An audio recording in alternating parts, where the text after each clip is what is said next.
जी कहाँ जाओगे? बेलापुर, नामपुर, फतेहगढ़, रामगढ़, कहाँ जाना है बोलो? अरे क्या कभी तांगा नहीं देखा पहले? ये गांव खेड़ा है साहब, यहाँ मोटर गाड़ी नहीं मिलेगी कि बैठे और गर्र से चल दिए। यहाँ तो बसंती का तांगा ही चलता है।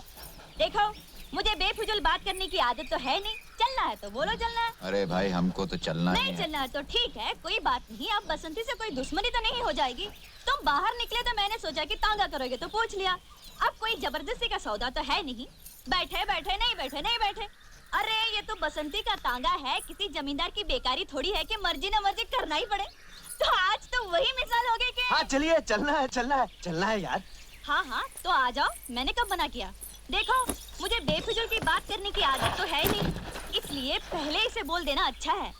बेलापुर का 2 रुपया और रामगढ़ का 1.5 रुपया, इसमें झिकझिक मत करना। बसंती जो बोल गई सो बोल गई। हाँ तो ठीक है, हम तो हाँ समझ गई। तो यही पूछोगे ना कि बसंती बेलापुर का 2 और रामगढ़ का 1.5 क्यों? तो पूछो कि तांगा किस गांव का है। पूछो पूछो। किस गांव का है जी? रामगढ़ का है। अच्छा तो रामगढ़ का है। यूं कि देखने वाली बात ये भी है कि अगर हम बेलापुर की सवारी लें तो 2 चक्कर हो जाते हैं। यहाँ से बेलापुर, बेलापुर से रामगढ़, और अगर रामगढ़ गए तो समझो रामगढ़ गए। यूं कि तांगा भी रामगढ़ का है और हम भी रामगढ़ के हैं। ये तो हुई हमारी बात। अब ये बताओ कि तुम कहाँ जाओगे? यूं के हम भी रामगढ़ ही जाएंगे। हाँ तो चलो, मैंने कब मना किया? क्योंकि वहाँ किसके घर जाना है ये तो बताना ही पड़ेगा कि बसंती उस घर को ले चलो। क्योंकि अगर हमको ये नहीं पता कि तुमको जाना कहाँ है तो हम तांगा रोकेंगे कहाँ? और अगर हमने तांगा नहीं रोका तो तांगा रुकेगा कैसे? क्योंकि देखने वाली बात ये है कि तांगा चला कौन रहा है? तांगा हम चला रहे हैं। और अगर हम ही ये न जाने ठाकुर बलदेव सिंह के घर जाना है। हाँ तो चलो, मैंने कब मना किया? तो फिर बोलो ना ठाकुर साहब के घर जाना है। चल धन्नो, क्योंकि ये तो वही मिसाल हो गई है। खैर हमारे मौसम की तो आप समझो ये कि माँ बाप तो हमारे पहले ही से नहीं थे, और फिर मौसा के बाद मौसी और तांगे की जिम्मेदारी किस पर आ गई? हम पर आ गई। लोग हमसे ये भी कहते हैं कि बसंती लड़की होकर तांगा चलाती हो, तो हम उसका जवाब ये देते हैं, धन्नो घोड़ी होकर तांगा खेल सकती है तो बसंती लड़की होकर तांगा क्यों नहीं चला सकती? बोलो इसमें क्या बात है? शहर में भी तो लड़के मोटर गाड़ियाँ चलाती हैं, उन्हें कोई कुछ नहीं कहता। रहने वाले शहर के हो लेकिन समझदार लगते हो। क्या नाम है? वीरू। तुमने ये नहीं पूछा कि हमारा नाम क्या है? तुम्हारा नाम क्या है बसंती? चुप है, जब देखो बकवाक करता रहता है।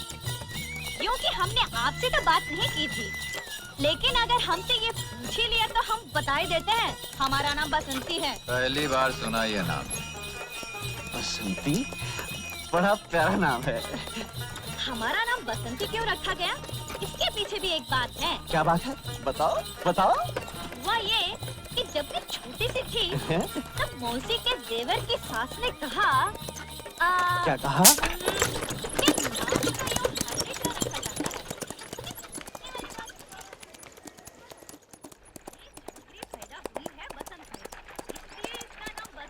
होना ही चाहिए।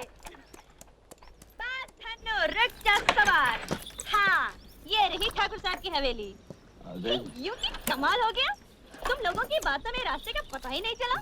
हाँ हमें जरा बात करने की आदत ज्यादा है। ये रहा तुम्हारा 1.5 रुपया। यूं कि तुम आदमी अच्छे हो इसलिए तुमसे पैसा तो लेना नहीं चाहिए, लेकिन अगर घोड़ा घास से दोस्ती कर ले तो खाएगा क्या? इसलिए हम ये 1.5 रुपया ले लेते हैं। बहुत मेहरबानी आपकी। चल धन्नो पलट सवार।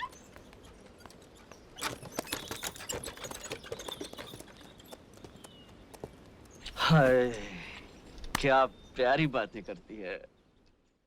खा के घोड़ी हो गई है, लेकिन यहाँ से बेलापुर जाना हो तो नखरे देखो इनके। खाए जाओ बकर बकर। ओ बसंती, मौसी मैं यहाँ हूँ इस गधैया के पास। लो अब इनकी झिक-झिक सुनो।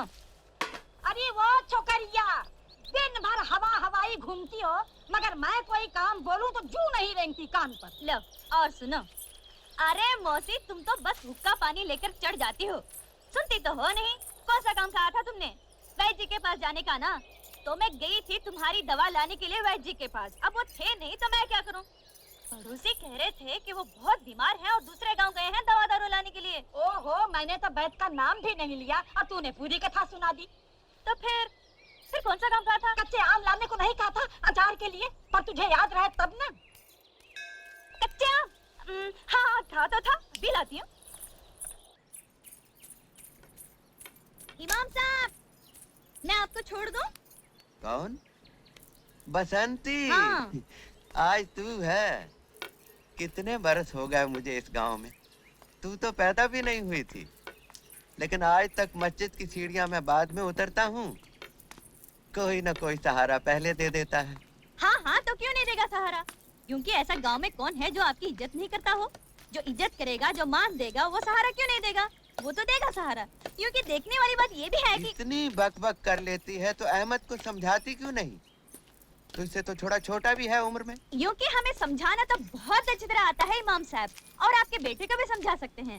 लेकिन देखने वाली बात ये है कि जब तक हमको ये नहीं मालूम हो कि हमें समझाना क्या है, तो फिर हम समझाएंगे कैसे? अरे भाई, अहमद का मामू जबलपुर में बीड़ी के कारखाने में मुलाजिम है। 300 रुपया तनख्वाह है। अच्छा? हाँ, कितनी बार मुझे लिख चुका है, अहमद मियाँ को यहाँ भेज दो, अपने सेठ जी से कहकर दफ्तर में रखवा देंगे।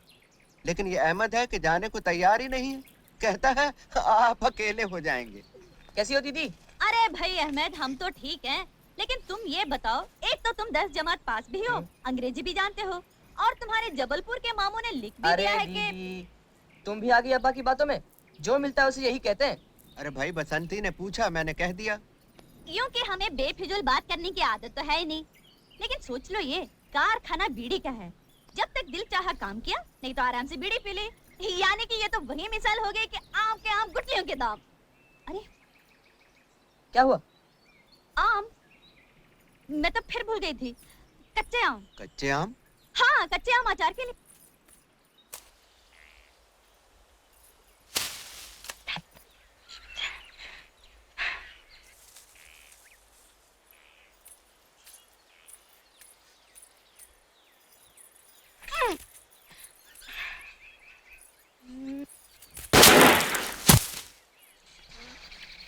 अरे, क्योंकि तुम यहाँ कैसे? यूं के यूं ही। बोलो कौन सा आम तोड़ना है? जो मैं आम बोलूं, तुम गोली मार कर तोड़ सकते हो? ये हमारे बाएं हाथ का खेल है। बड़े बड़े निशानेबाज हमारे पैर छूते हैं और कहते हैं वीरू, तुम्हारे जैसा निशानेबाज पैदा नहीं हुआ। तुम तो बड़े निशानची लगते हो। हाँ, जेम्स बॉन्ड के पोते हैं ये। क्योंकि कौन है? अरे ऐसे तो ऐसे ही बड़बड़ करने की आदत है। हाँ तो बताओ कौन सा आम तोड़ूं? एक वो, एक ये, हम्म, और एक ये।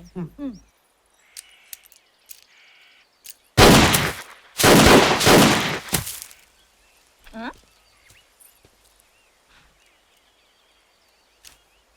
अरे, ये तो तुम्हारा दोस्त भी। हाँ हाँ हाँ, काफी होशियार है लड़का। अभी मैं सिखा रहा हूँ, जल्दी सीख जाएगा। तुम मुझे भी सिखा सकते हो? हाँ हाँ, क्यों नहीं, तुम्हें भी सिखा सकता हूँ। तुम्हें तो मैं दो दिन में सिखा सकता हूँ। 2 दिन में सिखाओगे? हाँ। बहुतों को तो इन्होंने 2 घंटे में सिखा दिया है।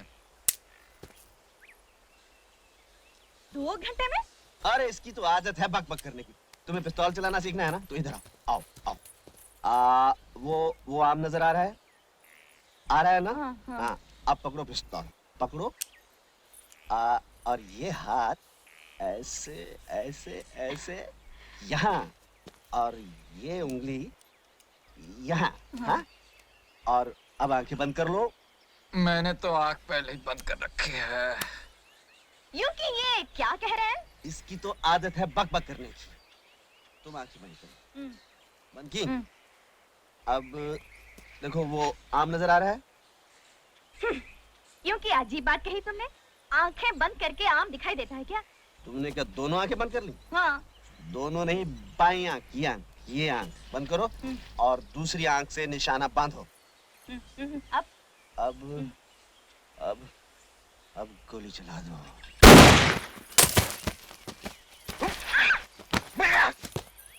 लग गया निशान। यूं कि हम सीख तो रहे थे गोली चलाना, लेकिन अब हमें दाल में कुछ काला लग रहा है। दाल? काला? काली दाल? मैं समझा नहीं। मगर मैं समझ गई। ये तुम शहर के लोग समझते हो कि हम गांव वालों को अकल तो है नहीं, लेकिन बसंती तुम जैसों को तांगे में बिठाकर गांव के 4 चक्कर लगाकर स्टेशन तक छोड़कर आ गया। बसंती, मैं तुम्हें पिस्तौल चलाना सिखा रहा था, तुम मुझे गलत समझ रही हो। मैं अच्छी तरह समझती हूँ, अच्छी तरह समझती हूँ। अब तुम यहाँ बैठकर चलाओ पिस्तौल, बसंती चली अपने घर। जय राम जी की।